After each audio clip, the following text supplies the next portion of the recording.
Είμαστε εδώ με δύο πάρα πολύ καλούς φίλους, τον Αλέξανδρο και την Νατάσα. Έχουμε έρθει στο σπήλο του Ορφέα, όπως ονομάζεται εδώ από τους ντόπιους.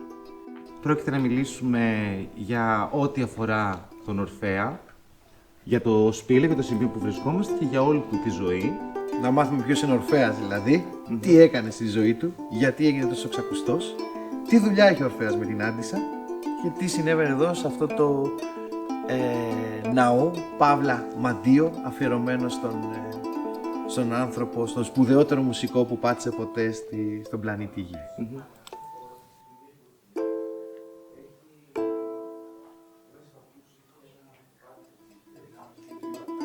Τώρα, άμα ψάχνεις στην ελληνική μυθολογία, είναι αδύνατο να μην πέσεις πάνω στον Ορφέα. Είναι από τις θρυλικότερες μορφές της ελληνικής μυθολογίας. Αν αγαπάς την ελληνική μυθολογία, σίγουρα θα το συναντήσεις. Όποια πέτρα και να σηκώσεις είναι από κάτω. Ο Ορφέας γεννήθηκε στην περιοχή της Πιερίας. Ο πατέρας του είναι ο Ίαγρος. Είναι ένας ποτάμιος θεός και θεωρείται ότι είναι και ο βασιλιάς των Θρακών. Η μητέρα του είναι ακόμα πιο εξέχουσα προσωπικότητα, δεν είναι άλλη από τη Μούσα Καλλιόπη. Η Μούσα Καλλιόπη είναι η μεγαλύτερη εκ των μουσών και αυτή που εμπνέει τον μεγαλύτερο σεβασμό και είναι η μητέρα της επικής ποίησης. Εδώ η Λέσβος είναι η μητέρα της λυρικής ποίησης, η Καλλιόπη είναι η μητέρα της επικής ποίησης, αυτήν κάνει επίκληση ο Όμηρος όταν ξεκινάει τα έπι του, η μητέρα του ρητορικού λόγου και η προστάτηδα του όλων των καλών τεχνών. Όπως καταλαβαίνεις, τον έχεις μητέρα Μούσα, αναπόφευκτα θα σε στρέψει προς τις τέχνες. Και πράγματι ο Ορφέας από μικρός θα έχει την τύχη ο ίδιος ο Θεός Απόλλωνας να του κάνει δώρο την λύρα του, ενώ οι αδελφές της μητέρας της, οι υπόλοιπες 8 μούσες, θα τον διδάξουν το τραγούδι, τη μουσική και γενικότερα τις τέχνες και θα γίνει ουσιαστικά και μέχρι και σε όλη τη μυθολογία θεωρείται ο επιφανέστερος τραγουδοποιός και αυτός που έχει την τέχνη του τραγουδιού και την τέχνη της λύρας. Τόσο οι ποιητές όσο και οι ιστορικοί περιγράφουν με πάρα πολύ όμορφη γλαφυρότητα τη δεινότητα και την ομορφιά του τραγουδιού. Άλλοι λένε ότι μπορεί να ξημερώσει τα άγρια θηρία και να γύρω του σαν μια παρέα να ακούνε το όμορφο τραγούδι του. Και ίσως το πιο γλαφυρό που περιγράφεται είναι ότι ο Ορφέας έχει την ικανότητα με τη δύναμη του τραγουδιού του να σταματήσει τα ποτάμια που τα νερά σταματούν για να ακούσουν το τραγούδι του. Όπως καταλαβαίνεις, η ικανότητα και η ομορφιά του τραγουδιού αποκτάει μυθικές διαστάσεις. Η μουσική του και το παίξιμό του και το τραγούδι του δεν μάγευαν μόνο τη φύση και τους ζωντανούς, αλλά μπορούμε να μεταφερθούμε λίγο και στον κάτω κόσμο, στον Άδη, με τον τρόπο που μάγευε τις χθόνιες θεότητες, στο μύθο με την Ευρυδίκη. Η Ευρυδίκη ήταν η σύζυγός του, με την οποία υπήρχε πολύ αγάπη κλπ. Αναφέρεται λοιπόν ότι η Ευρυδίκη πέθανε από δάγκωμα φιδιού στον αστράγαλο και αυτό, όπως καταλαβαίνεις, προξένησε πολύ μεγάλο πόνο στον Ορφέα, ο οποίος τη θρήνησε με τη μουσική του, με το τραγούδι του. Όπως λέει ο μύθος, πήγε και στον κάτω κόσμο, την ακολούθησε εκεί, προκειμένου να πείσει τις χθόνιες θεότητες να τις επιτρέψουν να ξανανεύει στο φως. Οπότε σε όλη τη διάρκεια αυτής της διαδρομής του, ας πούμε, της κατάβασής του στον Άδη, τραγουδούσε θρηνώντας την αγαπημένη του με τη μελωδία του. Εκεί πια αναφέρεται ότι σταμάτησε κάθε κίνηση στον κάτω κόσμο, ότι ο Σύσυφος σταμάτησε πια να κουβαλάει το βράχο του.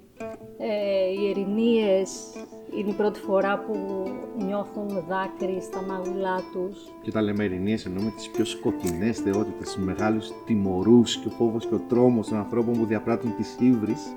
Αλλά δεν είναι εύκολο να συγκινήσεις τόσο χθόνιες και σκοτεινές θεότητες. Και γι' αυτό αποφασίστηκε η Ευρυδίκη να ανέβει πάλι στον πάνω κόσμο, να ξαναδεί το φως, αλλά υπήρχε ένας περιορισμός σε αυτό. Στην διάρκεια της ανάβασής τους απαγορεύονταν ο Ορφέας να γυρίσει να την κοιτάξει. Αυτό του επιτρεπόταν μόνο όταν βγει στο φως. Προπορευόταν λοιπόν ο Ορφέας και η Ευρυδίκη, ίσως όπως λέει ο μύθος, επειδή είχε και το δάγκωμα του φιδιού ακόμα νοπό στο πόδι της, αργούσε, ήταν πίσω του. Οπότε κατά τη διαδρομή ο Ορφέας έκλεψε λιγάκι και έστρεψε το βλέμμα του προς τα πίσω για να δει την αγαπημένη του, ή γιατί ίσως δεν είχε εμπιστοσύνη στους θεούς ότι μήπως τον κοροϊδέψουν, μήπως... Τη στιγμή λοιπόν που γυρίζει εξαφανίζεται η αγαπημένη του, οπότε εκείνος έμεινε απλώς να πιάνει τον αέρα προσπαθώντας να την τραβήξει έξω και φτάνει πια στο φως, βγαίνει μόνος του στο φως και κάθεται περίπου 7 μέρες στη στίγα, περιμένοντας μια άλλη ευκαιρία να ξανακατέβει. Αυτή την ευκαιρία βέβαια δεν του δώσανε ξανά. Οπότε εκεί κάπου τελειώνει και η ρομαντική ιστορία, ας πούμε, του Ορφέα και της Ευρυδίκης. Ο Ορφέας, μετά το χαμό της Ευρυδίκης, είναι λίγο μια τραγική φιγούρα. Απαρνείται τον έρωτα των γυναικών και ο θρήνος είναι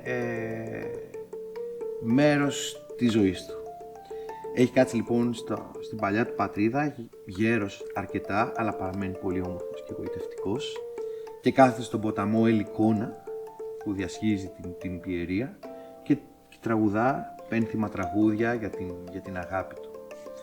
Από εκεί περνάνε γυναίκες της Θράκης, οι λεγόμενες Μενάδες. Οι Μενάδες είναι ακόλουθοι του θεού Διονύσου. Οπότε, όπως καταλαβαίνεις, ο θεός Διόνυσος, θεός του κρασιού, της έκστασης, της ειδονής, οι ιέριές τους θα έχουν αυτά τα στοιχεία. Είναι γυναίκες οι οποίες κατέχονται από ιερή μανία, περιγράφονται ότι κάνουν άγρια όργια, ειδονιστικά. Οπότε φαντάσου αυτές τις μανιασμένες γυναίκες να περνάνε δίπλα από τον πανέμορφο Ορφέα και να ακούνε το λυπημένο του τραγούδι. Όλη αυτή η έκσταση τους οδηγεί και αρχίζουν τα κελεύσματα να ερωτοτροπούν μαζί τους. Ο Ορφέας όμως, όπως είπαμε, δεν δίνει καμία σημασία. Γεγονός που συνεχώς τις εξοργίζει όλο και παραπάνω. Αρχίζουν αρχικά να παίρνουν μεγάλες πέτρες και ραβδιά και να τα πετράνε μέσα στη μανία τους. Αλλά όπως λέει ο μύθος, ακόμα και οι πέτρες και τα ραβδιά μαγεύονται τόσο πολύ από το τραγούδι του που αρνούνται να το χτυπήσουν και τελευταία στιγμή λοξοδρομούν και αστοχούν. Η μανία τους είναι τέτοια που, όπως λέει και η Νατάσα, πραγματικά τον κατασπαράζουν. Πέφτουν πάνω του μανιασμένες και τον κόβουν σε κομμάτια, τον κανιβαλίζουν, τον πετάνε μέσα στον ποταμό Ελικόνα. Έτσι, αυτό είναι το τραγικό τέλος του Ορφέα. Ο Ορφέας όμως, ως μια θεϊκή μορφή, και την τραγικότητά του, το κεφάλι του και η λύρα του, όντας και κατακριουργημένος, συνεχίζουν να τραγουδούν το λυπημένο τραγούδι. Ο Ελικόνας θα φροντίσει να μεταφέρει το κεφάλι και τη λύρα του Ορφέα, το στείλει στο Αιγαίο Πέλαγος, και εκεί τα κύματα και ο αέρας θα τα βγάλουν σε μια γνωστή μας ακτή, λίγο παρακάτω, εδώ στην Άντισσα και συγκεκριμένα στα Ορφίκια. Έτσι λοιπόν, η μοίρα, οι θεοί επέλεξαν το ταφικό μνημείο αυτού του σπουδαίου τραγουδοποιού και μουσικού να είναι η Λέσβος και συγκεκριμένα η Άντισσα. Οι τότε Αντισσέοι συλλέγουν το κεφάλι του και το τοποθετούν εδώ στο σπήλαιο το οποίο βρισκόμαστε, ιδρύοντας προς τιμήν του ένα ναό μαντίου. Είπαμε, αθάνατο το κεφάλι του, συνεχίζει να μιλά, συνεχίζει να τραγουδά και συνεχίζει να δίνει χρησμούς. Οπότε εδώ σε αυτό το σπήλαιο σειραίουν από όλη τη Λέσβο και από όλη την Ελλάδα πιστοί να ακούσουν το τραγούδι του Ορφέα, να ακούσουν τους χρησμούς τους, να ακούσουν τη σοφία του, και το μαντίο αυτό λειτουργεί για πάρα πολλούς αιώνες και είναι από τα σημαντικότερα μαντεία σε ολόκληρη την Ελλάδα. Κάπου εδώ τελειώνει ο μύθος. Ο Ορφέας βρήκε αυτό το τραγικό τέλος, αλλά μπορούμε να πούμε ότι η ψυχή του αναπαύτηκε και επέστρεψε στον κάτω κόσμο να συναντήσει επιτέλους την Ευρυδίκη. Τώρα από ότι είναι μαζί, δεν κατάφεραν να είναι μαζί στον πάνω κόσμο, είναι τώρα κάτω μαζί. Εδώ τελειώνει, αλλά όπως συμβαίνει με ένα τέτοιο μύθο, με μια τέτοια προσωπικότητα, με ένα τέτοιο θρύλο, δεν θα μπορούσε να σταματάει. Αφήνει μια κληρονομιά στους Αντισσέους. Η μία κληρονομιά που αφήνει έχει να κάνει, θα την αφήσει στον ουρανό. Στο ουράνιο στερέωμα που μας εντροφεύει κάθε βράδυ. Σύμφωνα με το μύθο, οι αδελφές της μητέρας τους, οι μούσες, θα περισυλλέξουν τη μούσα, την λύρα του, η οποία ξεβράστηκε στην ακτή της Λέσβου, και θα το τοποθετήσουν στο ουράνιο στερέωμα και θα σχηματίσει ο πανέμορφος αστερισμός της λύρας. Ο αστερισμός της λύρας είναι από τους πιο όμορφους καλοκαιρινούς αστερισμούς και το βραδάκι θα έχουμε και τη χαρά να το δούμε έτσι παρέα, που το πιο λαμπρό αστέρι της λύρας είναι ο ξακουστός και ο περιβόητος στους αστρονόμους αλλά και στους περιηγητές, ο Βέγας. Είναι από τα πιο λαμπρά αστέρια του ουρανού, που θα μπορούσε να μην στολιστεί η λύρα του Ορφέα με ένα τέτοιο αστέρι. Άρα ο Ορφέας μας αφήνει τη λύρα του στο ουράνιο του τραγούδι κάθε βράδυ να μας συντροφεύει. Το δεύτερο, και αυτό δεν το λέω μόνο από τις εγκυκλοπαιδικές μου γνώσεις, αλλά από ιδία πείρα, εδώ θα διδάξει το τραγούδι του, και αυτό μπορεί να το διαπιστώσει ο κάθε επισκέπτης της Άντισσας. Θα δει ότι τα ειδόνια της Άντισσας τραγουδούν διαφορετικά και τραγουδούν πολύ πολύ πιο ωραία, γιατί διδάχτηκαν από τον ίδιο τον δάσκαλο. Και αυτό που από την προσωπική μου άποψη, νομίζω μπορεί να επιβεβαιώσει και η Νατάσα, και αυτό αφορά και σένα, και η μουσική της Άντισσας θα διαπιστώσει ότι έχουν κάτι το ιδιαίτερο, ίσως απόγονοι των ανθρώπων που διδάχτηκαν. Καθόλου. Αυτή ήταν και η πρώτη ιστορία που είχα ακούσει εγώ για τα ειδόνια της Άντισσας, ότι και λαϊδούν διαφορετικά. Και σιγά σιγά έτσι μέσα από αφηγήσεις εδώ των ντόπιων και λοιπά, φτάσαμε στο να γίνει σύνδεση με τον Ορφέα και κατά την παράδοση, κατά το μύθο, ότι έχει διδάξει τη μουσική του και τη μελωδία του σε όλα τα πλάσματα του ουρανού και της γης.